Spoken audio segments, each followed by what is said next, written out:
our session that deals with regional pride over national identity. We have Mr. Rajdeep Sardesai, Editor-in-Chief, CNN-IBN and IBN7, to moderate and introduce our speaker for this session, Mr. Narendra Modi, the Chief Minister of Gujarat. Ladies and gentlemen.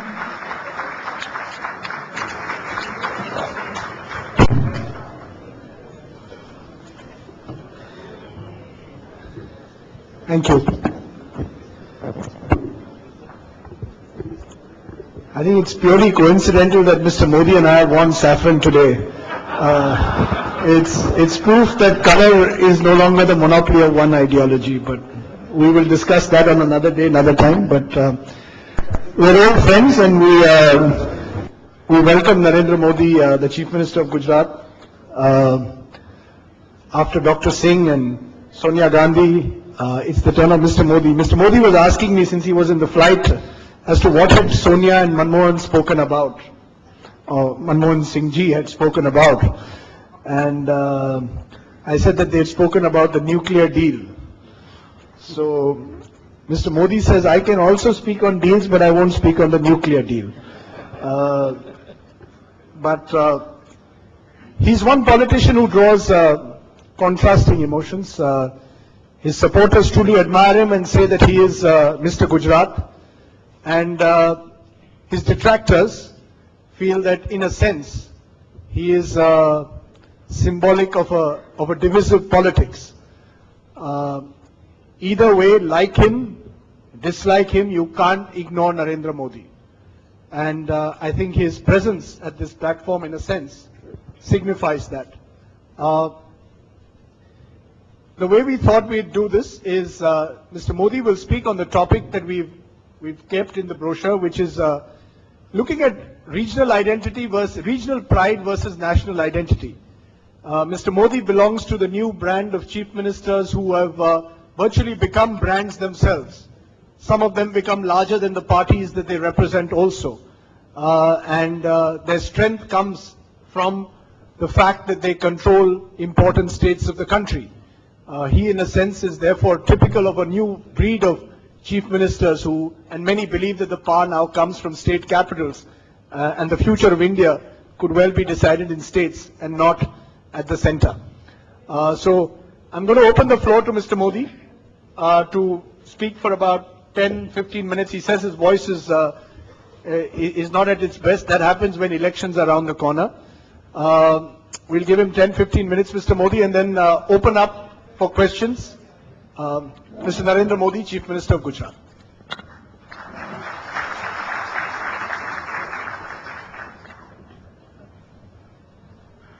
Rajdeep को उसके TRP का डर लग रहा है और इसलिए पहले से उसने दीवार बना दी कि आज उसकी कुर्ता के कलर का उसकी आइडियोलॉजी से लेना देना नहीं है, और इसलिए मैं भी उसको क्षमा कर देता हूं। लेकिन मुझे पता नहीं था कि मैं अहमदाबाद से निकलूंगा और इतना प्रभाव उस पर हो जाएगा, ये मैंने सोचा नहीं था। मित्रों, हिंदुस्तान टाइम्स के बीच आने का मेरा एक पहला अवसर है। मैं हिंदुस्तान टाइम्स के सभी मित्रों का हृदय से आभारी हूं और बहुत वेल इन एडवांस उन्होंने मेरा समय फिक्स कर दिया था, और तब मैंने उनसे कहा था कि शायद आचार संहिता आ जाएगी और मुझे दिक्कत होगी, तो उन्होंने कहा जो भी आ जाए आप आ जाइए। तो मैंने फिर वादा निभाना तय कर लिया और मैं आज आपके बीच में हूं। जो विषय रखा गया है, मैं उसमें जो कॉन्ट्राडिक्शन खोजने की कोशिश हो रही है, मैं समझता हूं अपने आप में वो गलत दिशा की सोच शायद देश में पनपेगी। भारत जैसे विशाल देश के अंदर हम अगर ये चाहें कि राज्य कैसे भी करते रहें देश आगे बढ़ जाएगा, तो ये संभव नहीं है। और ये हम कहें कि राज्य अधिक बल देकर के आगे बढ़ने का कोशिश कर रहे हैं तो देश की आइडेंटिटी को खतरा हो जाएगा, मैं समझता हूं वो भी उतना ही गलत है। दोनों व्यवस्थाएं एक दूसरे के पूरक हैं, पोषक हैं। भारत सरकार और या भारत नेशनल लेवल पे जो सोचते हैं उनका काम यह है कि जहां जिसकी स्ट्रेंथ हो उसको बल मिलना चाहिए और जहां उसकी वीकनेसेस हो उसमें उसको हेल्प मिलनी चाहिए। अगर ये हमारा मॉडल हम विकसित करते हैं तो हम देश की कमियों को दूर कर पाएंगे और देश में जहां जहां बिखरी पड़ी ताकतें हैं उन ताकतों को बढ़ावा भी दे सकते हैं और उन ताकतों को जोड़ करके एक भारत को शक्ति संपन्न राष्ट्र के रूप में हम पेश कर सकते हैं। दूसरा, आज एक दुनिया में मॉडल चल रहा है वो बाय एंड लार्ज शोकेस वाला मॉडल चल रहा है। अब जैसे चाइना के पूरे डेवलपमेंट की चर्चा नहीं हो रही है, चाइना के ईस्ट बेल्ट की चर्चा हो रही है और दुनिया के सामने उसी को दिखाया जा रहा है और चाइना का मार्केटिंग हो रहा है। किसी समय न्यू दिल्ली एक मॉडल के रूप में हमारे देश में दिखाया जाता था, लेकिन वो एक अंग्रेज विरासत हमारे पास थी और दूसरा एक राजनीतिक व्यवस्था का सरकार के रूप में एक हिस्सा था जो जन सामान्य को प्रेरित नहीं करता था। दूसरा प्रयास किया गया मुंबई को फोकस करने का, लेकिन उसके अपने कंस्ट्रेंट्स थे अनेक प्रकार के, उसके कारण एक स्टेज आने के बाद हम रुक गए कि बस एक है हिंदुस्तान की पहचान की चर्चा होगी थी, आज दुनिया में कहीं पर भी तो दिल्ली के बाद मुंबई की चर्चा होती होगी, लेकिन एक सम पॉइंट ऑफ टाइम वो वहां रुक गया। इसका मतलब इस मॉडल को जाने अनजाने स्वीकार तो किया गया है। अगर ये मॉडल को स्वीकार किया गया है तो क्यों न हम खुल करके इन शक्तियों को स्वीकार करें। और मैं मानता हूं तत्वतः उस बात को हमें स्वीकार करना चाहिए कि जिसका जहां पोटेंशियल है, अगर हैदराबाद और आंध्र को आईटी के माध्यम से दुनिया में हम शोकेस कर सकते हैं, हमने करना चाहिए। अगर बेंगलोर की नॉलेज कैपेसिटी को अगर हम स्ट्रेंथ मानते हैं तो हमने दुनिया के सामने जाना चाहिए। अगर गुजरात का डायमंड दुनिया में चमकता है तो उस डायमंड की भरपेट तारीफ करते हुए चलना चाहिए। जब तक हम इस रूप का स्वीकार नहीं कर सकते, देश एक फेडरल स्ट्रक्चर है, हम अच्छाइयों को, शक्तियों को न बढ़ावा दे पाएंगे न पहचान कर पाएंगे। दूसरी बात यह है कि समय की मांग है कि हम देश में एक हेल्दी कंपटीशन का एनवायरनमेंट क्रिएट करें। अब ये हेल्दी कंपटीशन का एनवायरनमेंट स्टेट और सेंटर के बीच आज संभव नहीं है, लेकिन विद इन स्टेट जरूर संभव है।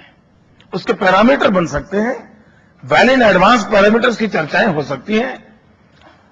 अदर देन गवर्नमेंट एफिलिएटेड जितने भी इंस्टीट्यूशंस हैं उसको लीड कर सकते हैं और हर एक को ध्यान में आएगा कि भाई इस क्षेत्र में देश यहां प्रगति कर रहा है, एक क्षेत्र में यहां कर रहा है, वहां से कुछ सीखा जा सकता है और वहां कुछ चीज ले जाई जा सकती है। और मैं समझता हूं इस मॉडल की ओर हमने जाना चाहिए। जहां तक विकास का सवाल है, मेरा ये मत जरूर है कि आजादी के समय देश में आजादी की जो ललक थी, आजादी के लिए हर नागरिक जिस प्रकार से जुटा था, अब आजादी का आंदोलन 1857 से 1857 से उसकी चर्चा तो हो रही है। व्यक्तिगत रूप से अनेक लोगों ने बलिदान दिए, बहुत कोशिश की देश को आजाद कराने के लिए।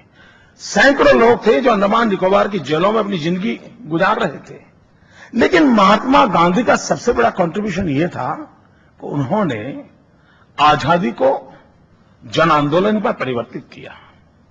हर व्यक्ति को लगा कि मेरे इस कार्य से मैं आजादी में योगदान दे सकता हूं, आजादी के योगदान में। और यह सबसे बड़ा महात्मा गांधी का कंट्रीब्यूशन था, जिन्होंने देश के हर नागरिक को आजादी की ललक पैदा की, हर आदमी को जोड़ा। आजादी की जो ललक गांधी ने पैदा की थी, जो जन आंदोलन पैदा किया था, अच्छा होता देश आजाद होने के बाद विकास की वो ललक हम पैदा कर पाते हैं। डेवलपमेंट एक मूवमेंट बन जाती है, डेवलपमेंट को जन आंदोलन में परिवर्तित किया जाता।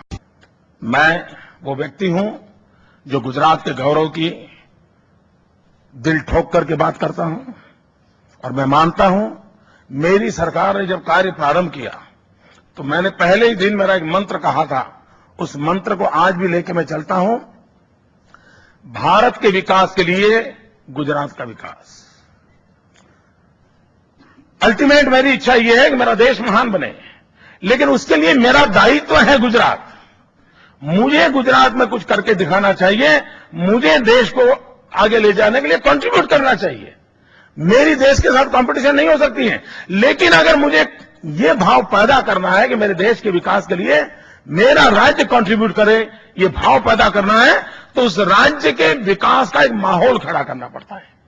मुझे गांधी सरदार की याद दिलानी पड़ती है।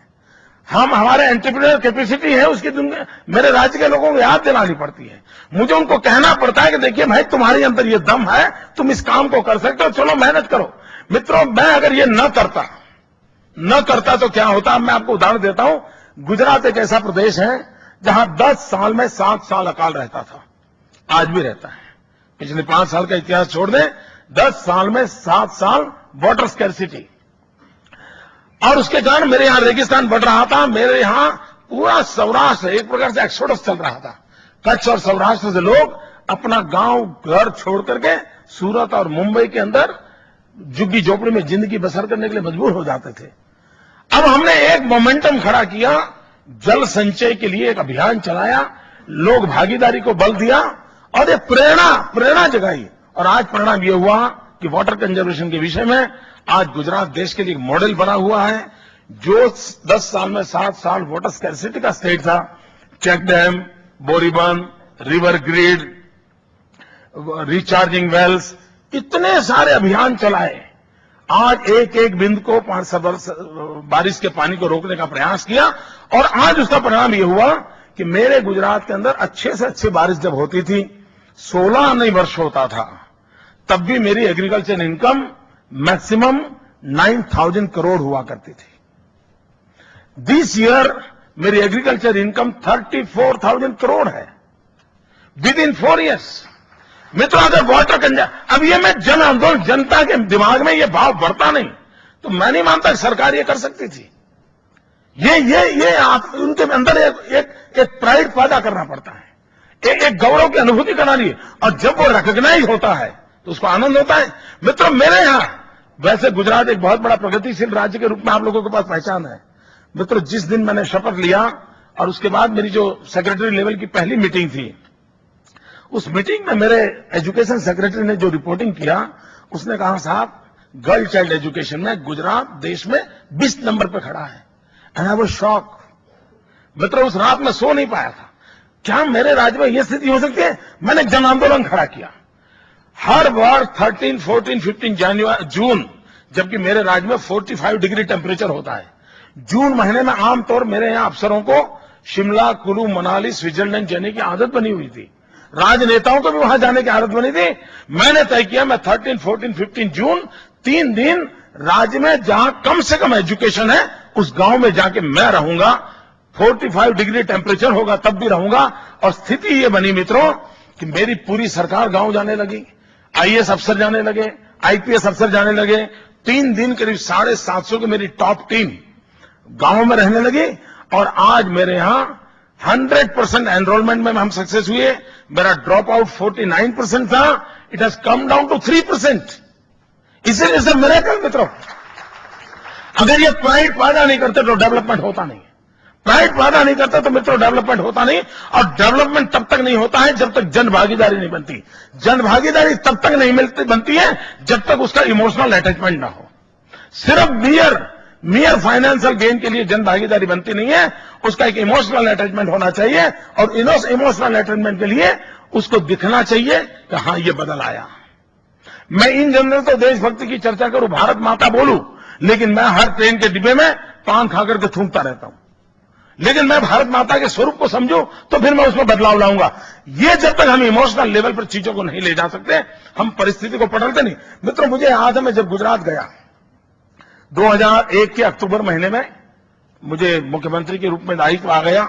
मैं यहां दिल्ली में रहता था, अचानक गया था, वहां की समस्याओं से भी बहुत दूर था, वहां की ओवरऑल चीजों से परिचित नहीं था।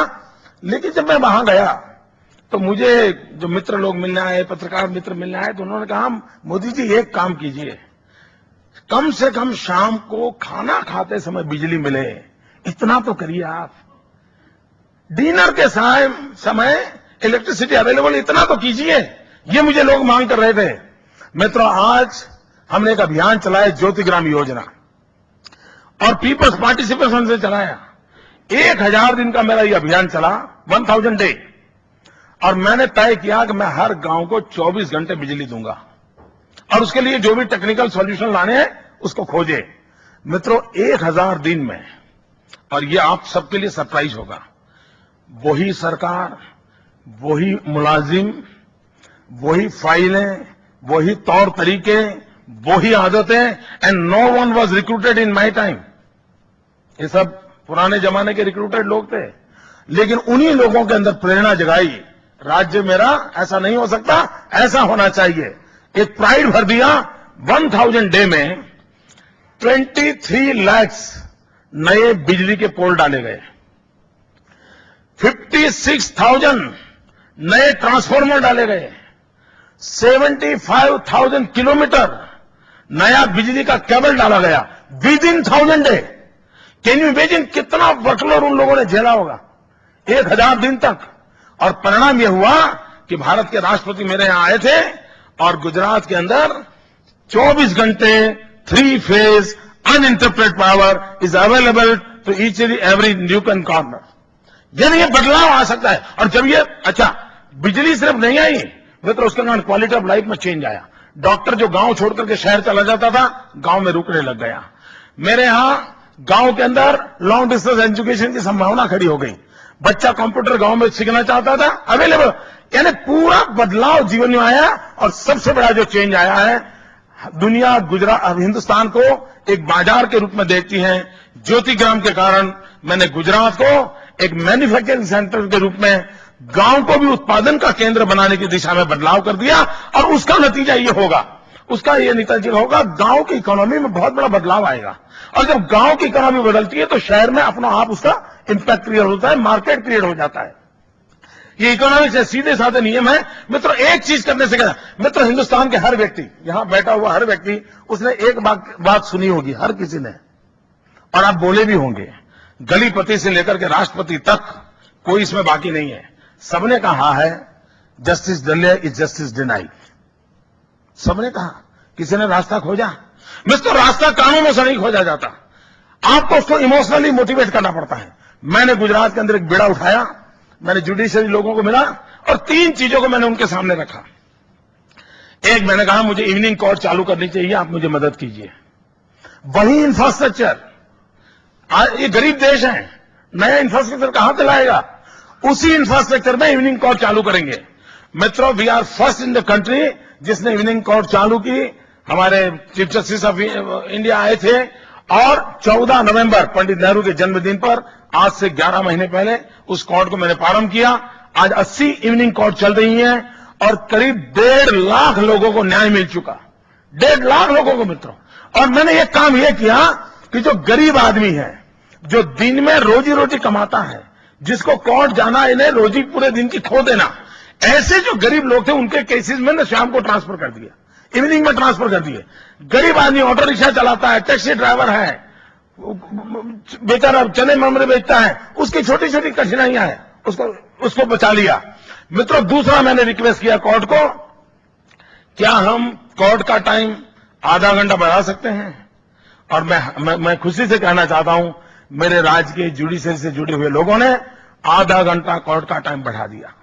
और तीसरी बात मित्रों, मैंने उनसे प्रार्थना की थी, क्या हम कोर्टों में वैकेशन कम कर सकते हैं? और मुझे आनंद है, मेरे कोर्ट के सभी जजेस ने 7 डेज जुडिस अपना कोर्ट का वैकेशन कम किया, और उसका नतीजा ये हुआ कि मेरे यहां पेंडेंसी बहुत तेजी से कम हो रही है। यानी एक बार हम चाहें, अब इन चीजों को मैं ये कहूं मेरे देश में ऐसा है, उनको परास्त करने के लिए गुजरात में ऐसा करना चाहिए, बात बनती नहीं। लेकिन मैं ये कहूं कि मेरे गुजरात का गरीब आदमी न्याय चाहता है, हमने व्यवस्था खड़ी करनी चाहिए, उनको प्रेरणा मिलती है। और मैं अपने दायरे में काम करता हूं, इसका मतलब ये नहीं कि मैं किसी मिजाज से काम करता है। देश की विकास यात्रा में हम पार्टनर बनते हैं। मैं समझता हूं प्राइड पैदा करके करें, इमोशनल अटैचमेंट से करें, मोटिवेशन लेवल को बढ़ाएं, हम इच्छित परिणाम प्राप्त कर सकते हैं। और मित्रों, आज गुजरात ने हर क्षेत्र में जो प्रगति की है उसकी सराहना आज पूरे देश में हो रही है, उसकी चर्चा हो रही है। देश के सभी राज्य किसी न किसी काम को देखने के लिए हर हफ्ते कोई न कोई डेलीगेशन गुजरात में होता है, और ऑफिसर्स लेवल का, कि जो एक्चुअली हमारे इन छोटी छोटी चीजों को हमने लाए हैं उसको देखने के लिए प्रयास करता है। और नतीजन ये है कि आज जो गुजरात प्रगति कर रहा है वो भारत के विकास के लिए कर रहा है। मेरा देश दुनिया के सामने सीना तान करके खड़ा हो जाए, इसके लिए गुजरात को जो करना चाहिए उसको करने के प्रयास के भागरूप आज गुजरात कर रहा है। मैं इसमें कोई कॉन्फ्लिक्ट नहीं देख रहा हूं। एक प्रकार से यही व्यवस्था है जो पूरक भी हो सकती है, पोषक भी हो सकती है। मैं नहीं जानता हूं मैंने समय का पालन किया है कि नहीं, लेकिन मैं आपका बहुत आभारी हूं। धन्यवाद।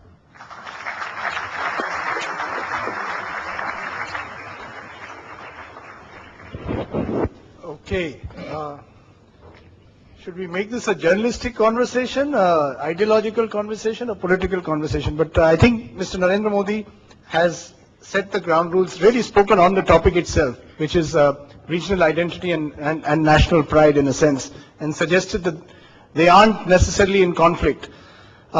Before we open it up, Modi ji, I just want to ask you one small thing. Had you come to the first Hindustan Times Summit in 2002, or had you come? अगर आप आते उसमें 2003 में, तो मैं इतना ही आपसे पूछना चाहता हूं, और इसके बाद मैं ये सवाल नहीं पूछूंगा कि would you have made a similar speech? तब आप क्या गोधरा, आतंकवाद, मियां मुशर्रफ के बारे में बात करते? आज आपने बात की है गांधी, विकास यात्रा, गुजरात के डेवलपमेंट में, पानी के बारे में बात की है। क्या नरेंद्र मोदी बदल गए हैं? क्या गुजरात में स्थिति बदल गई है? क्या दुनिया बदल गई है? कपड़ों से तो लगता है राजदीप बदल गया है।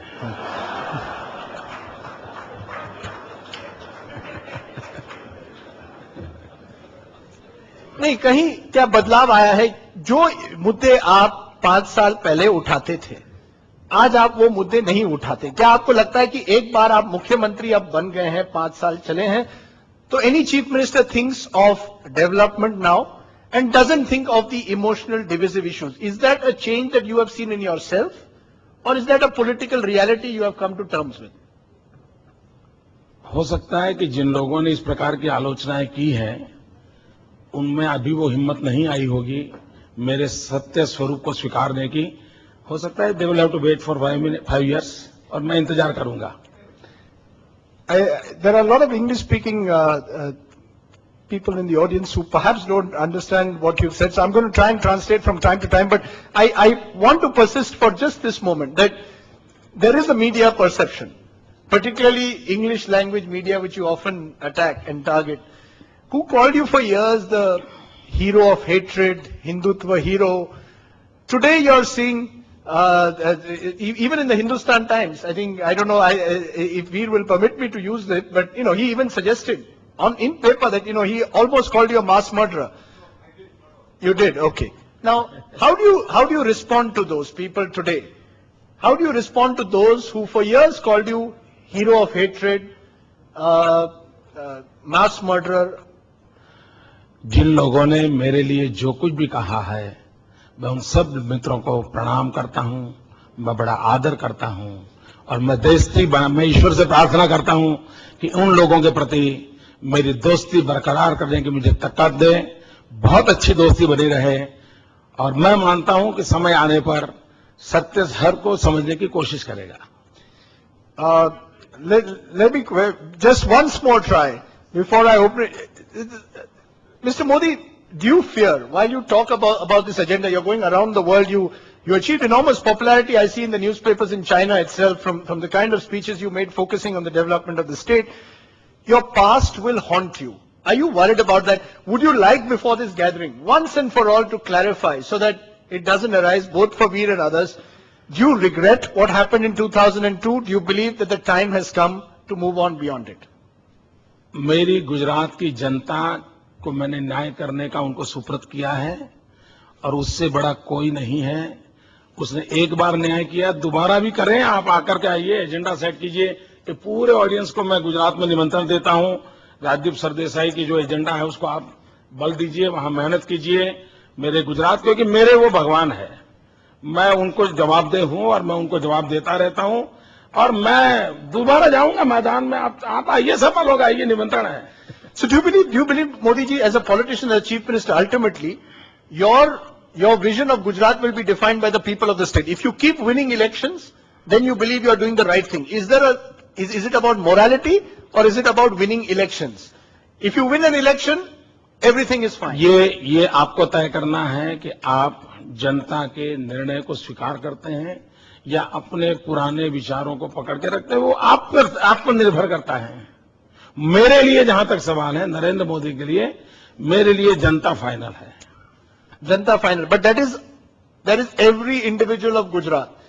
Let us say even 10% of Gujarat has a problem with the persona of Narendra Modi. Do you think it's the responsibility not just of you, of any chief minister, to reach out to that 10% also and say, look, my agenda is about development. My agenda is about water scarcity. My agenda is not about communal politics. I am sorry about 2002. जिस प्रकार से Hindustan times ने जो विषय तय किया है और जिसके लिए मुझे बुलाया गया है, उससे बाहर जाकर के कोई एक व्यक्ति जिसको एंकर बनने का अवसर मिल गया है, वो अपना एजेंडा थोपने की कोशिश करे।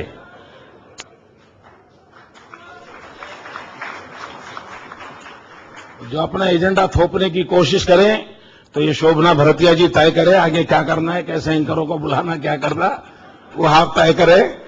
कैसे वक्ताओं को बुलाना आप तय कर लीजिए।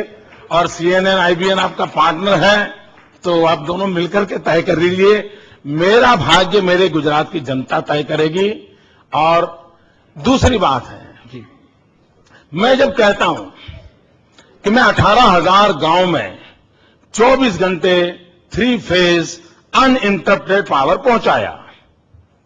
अब आपको उसमें 90%, 10% खोजने का, वो कौन सी विकृतियां आपके भीतर घुस गई है कि जो पूर्ण नहीं देख सकती हैं? वो कौन सी नेगेटिव चीजों ने आपके अंदर घर कर गया है जो देश को तबाही की ओर ले जा रहा है? अगर मैं साबरमती के अंदर नर्मदा का पानी पहुंचाता हूं और साबरमती में नर्मदा का पानी पहुंचाने के कारण मेरे अहमदाबाद शहर के फ्लोराइड कंटेंट कम होता है और एक अच्छा पानी मेरे अहमदाबाद के नागरिकों को मिलता है, तो ये क्या जरूरत है कि कितने परसेंटेज को क्या मिलता है और कितने परसेंटेज को क्या पूरे शहर को मिलता है? ये अगर मैं भाषा बोलता हूं तो आपको परेशानी क्यों हो रही है? ये निर्णय आपको करना होगा। आपने अपने आप में वो दम होना चाहिए उन विकृतियों से बाहर आने का। और मैं मानता हूं आप देश को इन विकृतियों के अंदर कितने साल तक जकड़ के रख पाओगे? नहीं जकड़ के रख पा सकते हो। So Narendra ji, Modi ji, are you saying India has moved now beyond the politics of negativism? I think you've raised an important point. You're suggesting that there is no space for negativism, whether in the media or outside. Do you believe now that the time has come to look beyond negativism? मैं देश को सलाह देने की क्षमता नहीं रखता हूं। मैं बहुत छोटा कार्य करता हूं। मैं जहां हूं, मैं जो कर रहा हूं, मैं रिपोर्ट कर सकता हूं कि मैं ये कर रहा हूं। मैं देश को सलाह नहीं दे सकता। Okay, let's open that to the audience. I think Mr. Modi has raised several valid points. I think it's important to recognize that on several criteria today, Gujarat is, particularly on various development indices, way ahead of other states. So, what is it about the Narendra Modi mantra for politics that is working perhaps in Gujarat? Certainly, opinion polls, he mentioned CNN, IBN, our poll showed that if elections were held today, he'd be doing very well. What is it about people that he's able to reach out to, even though he may have his critics? So let's try and understand the Narendra Modi persona. Yes, Ashwini. देखिए, in democracy, criticism is welcome, but there is no. I am against the allegations. Criticism is welcome, और criticism नहीं है तो democracy चल ही नहीं सकती भैया। और कोई दावा नहीं कर सकता कि मैं पूर्ण हूं, कोई दावा नहीं कर सकता। Criticism is always welcome, और डेमोक्रेसी में criticism must be there. लेकिन allegations I don't understand. Have you learned, sir, from that criticism? Do you believe you've changed? मैं राजदीप खुद देखिए, और अगर कोई बात ध्यान में आती है तो पंजाब केसरी 10 हफ्ते तक सच्चाई को करता रहे। अब आइए मैं आपका अखबार बांटूंगा। यस सोहेल। आपने ये कहा कि डेवलपमेंट के बारे में जो सही कहा, द टॉपिक, और मैं तो मेरी इतनी खासियत भी नहीं है कि मैं एंकर बन पाऊं कभी भी। टॉपिक इस समिट का है imagine the India that can be, और आपके पूरे स्पीच में आपने कभी भी रिलीजन का नाम नहीं लिया या हिंदुत्व का नाम नहीं लिया। तो क्या हम अब ये कह सकते हैं कि आगे जाके ना भाजपा, ना कांग्रेस, ना कोई भी पार्टी हो, उन्हें सिर्फ डेवलपमेंट पे फोकस करना होगा क्योंकि और कुछ नहीं रेलेवेंट है? क्योंकि जो अभी भी ताकतें हैं जो कह रही हैं कि भाई रिलीजन, धर्म, हिंदुत्व, वो सब क्या आप समझते हैं कि आगे जाके इस भारत में इररेलेवेंट होगा और इररेलेवेंट हो गया है? अगर गांधी राम राज्य की बात करते थे,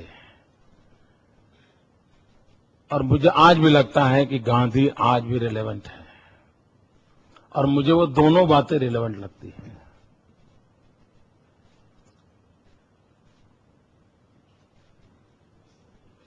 नहीं, you want to define what you think is Ram Rajya. Why don't you define it for us, sir? What is Ram Rajya? How is Narendra, sir, is Narendra Modi... Mahatma Gandhi ने जो राम राज्य की कल्पना की है, जिसको एक शब्द में कहना है तो वेलफेयर स्टेट की बात की है, और मैं मानता हूं राम राज्य का शब्द का प्रयोग, वो शब्द उनके मन में से उठना, वो बहुत ही स्ट्रांग मैसेज देता है, और मुझे लगता है कि जब से हम वो वहां से हट रहे हैं तभी से बुराइयां आई है।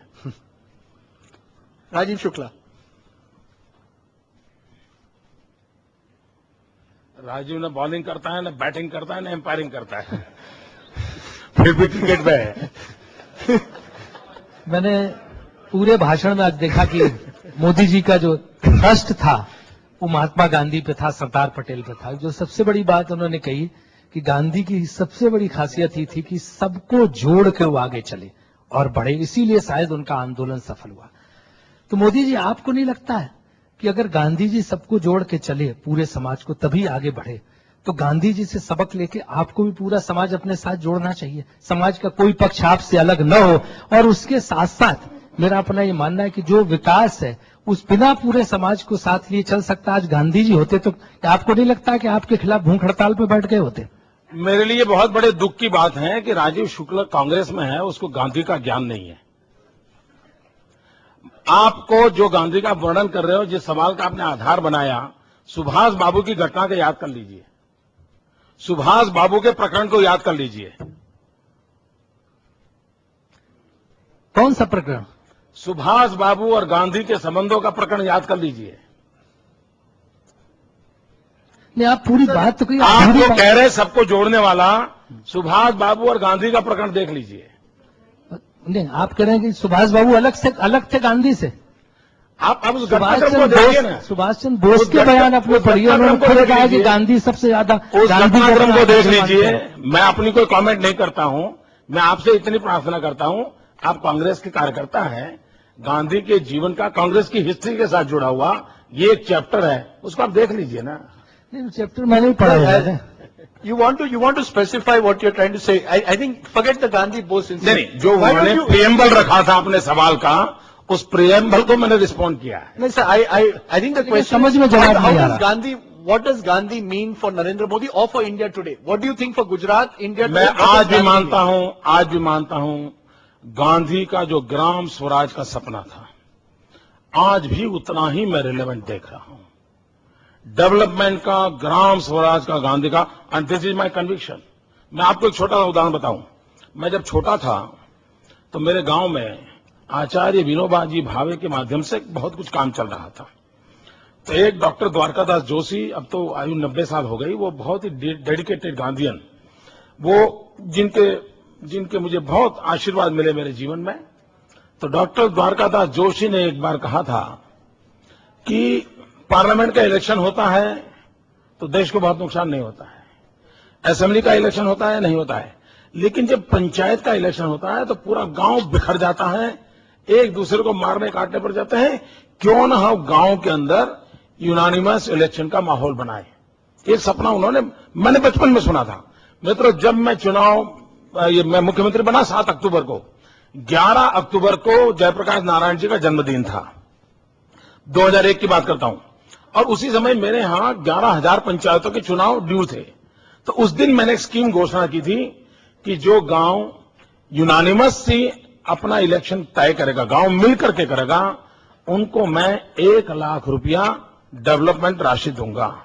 And I am happy to announce आज मेरे राज्य में 45% एरिया ऐसे हैं कि जहां पर यूनानिमस इलेक्शन हुए और उसके कारण जो बॉडी बनी है वो बहुमत को नहीं पूरे गांव को वफादार रहती है, और उसका परिणाम ये हुआ है कि आज गांव के डेवलपमेंट में एक यूनानिमस एनवायरनमेंट क्रिएट हुआ है। अब ये मूलतः गांधी का विचार है, मूलतः गांधी का विचार है। Okay. Yes, Madhu Triyan, yes. Thank you. I am Sunil Gupta. मैं क्वेश्चन सोनिया गांधी से पूछना चाहता था, लेकिन वीर सांघवी ने कहा फेमस नहीं है तो आप नहीं पूछ सकते, खाली फेमस लोग क्वेश्चन पूछ सकते हैं। So I really felt very bad. अब ये सवाल सबके लिए है कि मैडम ने भी कहा कि जो प्रेसिडेंट लिया है वो हमें बड़ी खुशी है, वुमेन प्रेसिडेंट आया है, but why do we still now base our politics on religion, caste and gender, why not on ability? Why do we base politics even today on caste, gender, religion, not on ability? Yeah. Why is she so happy with the woman president? Why not with the ability? मैं क्या जवाब दूंगा? मैं in general, मतलब in general, देखिए, मैं एक ऐसे परिवार में पैदा हूं जिसकी कोई कास्ट नहीं है। मैं ऐसा परिवार में पैदा हुआ हूं कि जहां मेरे फैमिली में कोई पॉलिटिक्स में नहीं है। मैं ही एक एक्सेप्शनल केस हूं, बहुत बड़ा कि जिसकी न कोई जाति है, न बिरादरी है, कुछ नहीं है साहब। एक गांव के अंदर बहुत ही मामूली परिवार में पैदा हुआ हूं और मेरे घर में कोई ग्रेजुएट नहीं है। ऐसे परिवार से आया हूं भाई।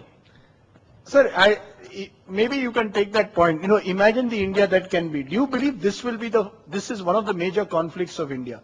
Between those who have come from rural India, perhaps had not had the same access to education, and another India, which has ruled India for much of the last 60 years. Is that the fundamental tension you see in Indian politics? आप जैसे नेता आ रहे हैं, दूसरे भी नेता हैं जो कई सालों के से रहे हैं, जिनकी फैमिली सरनेम होगी. You see a conflict between those two leaders in the future?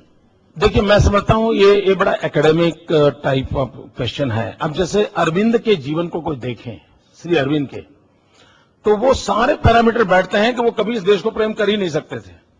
उनकी पढ़ाई लिखाई जीवन, लेकिन वो अरविंद थे जिन्होंने देश के लिए अपने आप को खपा दिया, अपने आप को खपा दिया। इसलिए हम इसको बहुत स्पेसिफिक किसी चौखट में फिट नहीं कर सकते इस बात को। लेकिन ये जरूर है, और ये कहना है कि कोई शहर में पला है, अंग्रेजियत में पला है, तो उसको इस देश के प्रति प्रेम नहीं होगा और कोई लेना देना नहीं होगा, मैं समझता हूं ऐसा आरोप लगाना उचित नहीं होगा। और इसलिए ऐसी विवादास्पद चीजों को पनपाना नहीं, ये अगर हम संयम बरतें तो हम कुल मिलाकर के देश को साथ ले सकते हैं। I only ask this because you often attack the English-speaking media, and you often seem to suggest that we are. पहली बात ये है, ये राजदीप ने दोबारा कहा तो मैं कहता हूं, मैंने आपके खिलाफ कुछ कहा हो, यानी इस मीडिया के संबंध में, आप कोई कोर्ट मेरा ले आइए, मैं जरूर इस बात को पब्लिकली आप जो कहें वो मैं कहूंगा। मैं उसके कंटेंट के संबंध में जरूर कहा होगा, कंटेंट के संबंध में मैंने कहा होगा, और वो अगर मेरा राइट नहीं है तो फिर तो डेमोक्रेसी की बात करने का आपका अधिकार कैसे बनेगा? Just time for two last questions. Madhu Triyan, one and one more. Yes. And we'll get some this side. Yeah. Yes. इन सारे सवालों में एक बैकग्राउंड म्यूजिक जैसे चल रहा है, all sort of circling around 2002. आप भारत को जब का भविष्य देखते हैं, do you imagine an India that is purely Hindu? Is there a place for Muslims in India in the future? ये सवाल उन लोगों की समस्या है कि जो हिंदू और हिंदुत्व को जानते नहीं है। अब देखिए, हिंदुत्व की फिलॉसफी क्या है? वो कहता है एकम सत्य विप्राह बहुधा वदंती। सत्य एक है, उसको जानने जताने के रास्ते अलग अलग हो सकते हैं। दुनिया में अकेला हिंदू ऐसा कहता है कि गॉड इज वन। कभी हिंदू ये नहीं कहता। बुक है, इजराइल का ऑफिशियल बुक है, उसने ये कहा है कि कोई ये न समझे कि हमें सिर्फ जर्मनी में हम पर अत्याचार हुए थे। 2500 साल में हम दुनिया में जहां जहां गए, हर जाति ने हर कहीं किसी मौके पर हम पर जुल्म किया था, कम अधिक मात्रा में। लेकिन अगर कोई दुनिया में अपवाद था, अकेला हिंदुस्तान था जहां पर हमें 2500 साल के इतिहास में कोई कष्ट नहीं हुआ। हिंदुस्तान ऐसा है, जब पारसी हिंदुस्तान में आए तब गुजरात के किनारे पर राजाओं बसते थे। वो जब आए और उन्होंने एक रिक्वेस्ट किया कि हम आए हैं लेकिन हमारा रिलीजियस बिलीफ ये है कि जब जो हम अग्नि लाए हैं उस अग्नि को जब हम रखेंगे तो उसकी 50 किलोमीटर की रेंज में नॉन ईरानी कोई आना नहीं चाहिए। यानी राजा हिंदू, व्यवस्था हिंदू, और उन्होंने मांग एंटी हिंदू की। और यह देश ऐसा है कि यहां के हिंदू ने कहा था कि आप चिंता मत कीजिए, मैं व्यवस्था करता हूं कि वहां कोई प्रवेश नहीं करेगा और आपकी मान्यताओं का आदर करेगा। और मैं आपको बताता हूं विश्वास के साथ, आज जो दुनिया टेररिज्म के कारण संकट में आई है उसका, और उसमें जो इमोशनल ब्लैकमेलिंग हो रहा है, मैं नहीं कहता उसमें इमोशनल सपोर्ट है कि नहीं, लेकिन जो इमोशनल ब्लैकमेलिंग हो रहा है और उसमें रिलीजन का काफी उपयोग हो रहा है, और उसका मूल कारण है होलियर देन दाउ, तेरे संप्रदाय से मेरा संप्रदाय ऊंचा है। ये जब भाव जगता है तब कॉन्फ्लिक्ट पैदा होता है और वो कॉन्फ्लिक्ट आतंकवाद तक की सीमाओं चला जाता है। अगर कोई कहता है, हिंदू ही है जो सर्वसमावेशक है, जो कहता है आप जिस भगवान को मानते हो विश्वास से मानिए आपको परमात्मा प्राप्त होगा, आप जिस किताब को मानते हो विश्वास से मानिए आपको प्राप्त होगा, ये मूलतः हिंदू फिलॉसफी है। अगर इसको अगर नहीं समझते हैं और उसके कारण उसको ही क्वेश्चन कर देते हैं तो मैं समझता हूं समस्या पैदा होती है। Okay, Louis Khurshid, one final question there. Modi ji, आप बड़ी खूबसूरती से राजदीप सरदेसाई के चुंगल से तो निकल गया था उस वक्त। I want to take you back to what you had said. There are a lot of people who feel that what happened in 2002 in Gujarat was a national shame. You believe that it was not a problem because the people of Gujarat voted you back to power.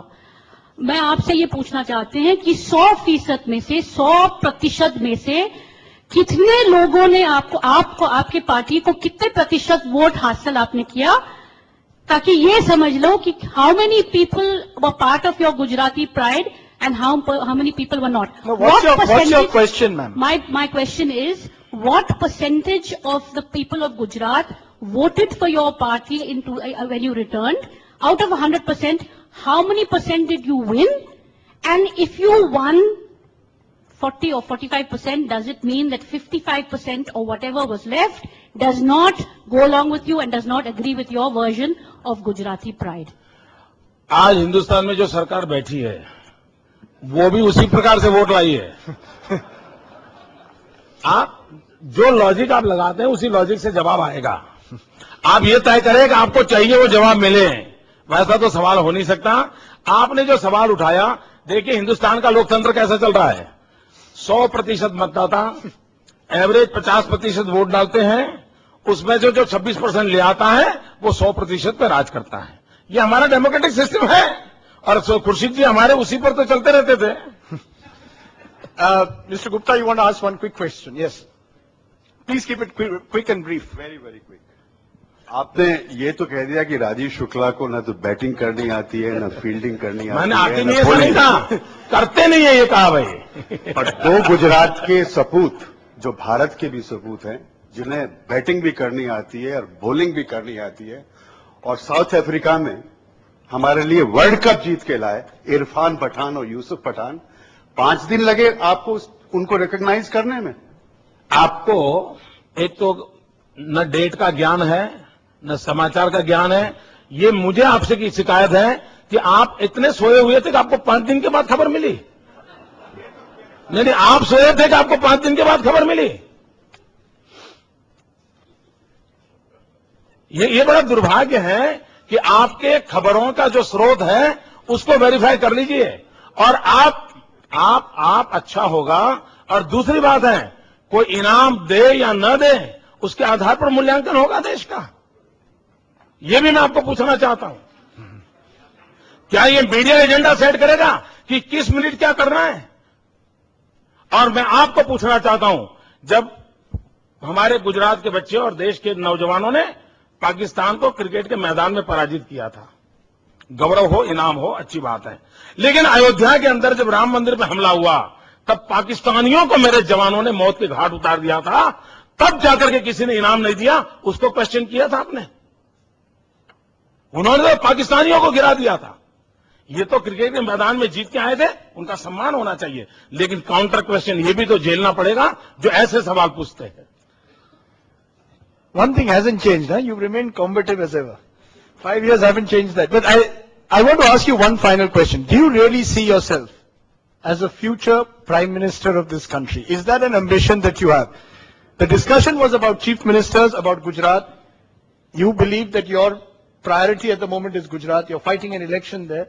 But do you see your long-term agenda? If you win this election in Gujarat, Mr. Modi, do you believe that your next step would be at the national center stage? Is that something that you see as a goal?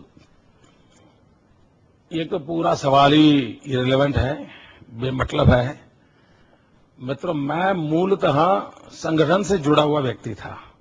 मैं ऐसा व्यक्ति हूं जिसने कभी college का भी चुनाव नहीं लड़ा था, और जब मैं गुजरात में गया तो मुझ पर जो एक आरोप था, जो मीडिया का भी था और मेरे ओपोनेंट्स का भी था, और वो ये था कि मोदी क्या करेगा, ये सरपंच नहीं बना, कभी नगर पालिका का अध्यक्ष नहीं बना है। और तब मैंने कहा था कि मेरे आरोप मुझ पे जो लगा है वो सही है, क्योंकि मेरा वो रुचि का क्षेत्र नहीं रहा। मैं कभी जिंदगी में चुनाव नहीं लड़ा भैया। अब ये ठीक है कि अचानक मेरे जिम्मेदारी तो आ गया, तो मेरी कोशिश ये है कि मुझे जो काम मिला है वो मैं, भगवान ने जितनी मुझे बुद्धि शक्ति दी है, उसको पूरी झोंक करके मेरे राज्य की भलाई के लिए काम करूं। न मेरा कोई पॉलिटिकल एजेंडा होता है, न चुनाव मेरा एजेंडा होता है।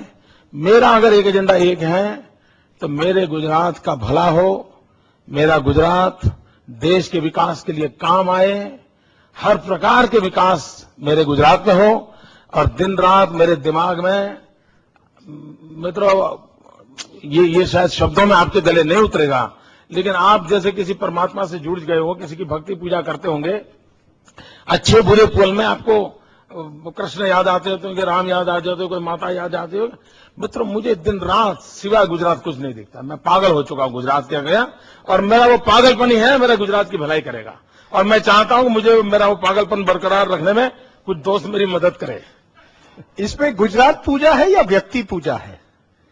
आपके जो विरोधी हैं एक पॉइंट हमेशा कहते हैं मोदी जी कि नरेंद्र मोदी व्यक्ति पूजा की बात करते हैं। You want everyone to talk about, have you identified Modi with Gujarat? Anything that happens in Gujarat, if there's an oil discovery in Gujarat, it happens because of Narendra Modi. Is that part of the problem? That मुझे लगता है कि I'm asking you, मैं आपको specific प्रश्न आपका समझ गया, जवाब देता हूं।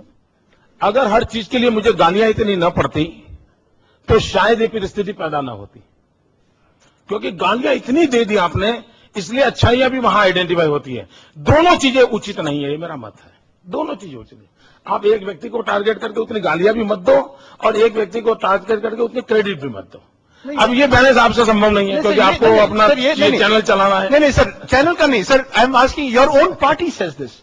This is the only criticism, the major criticism against your government at the moment is that it is about an individual. It's about building. Do you believe that you can build systems like this?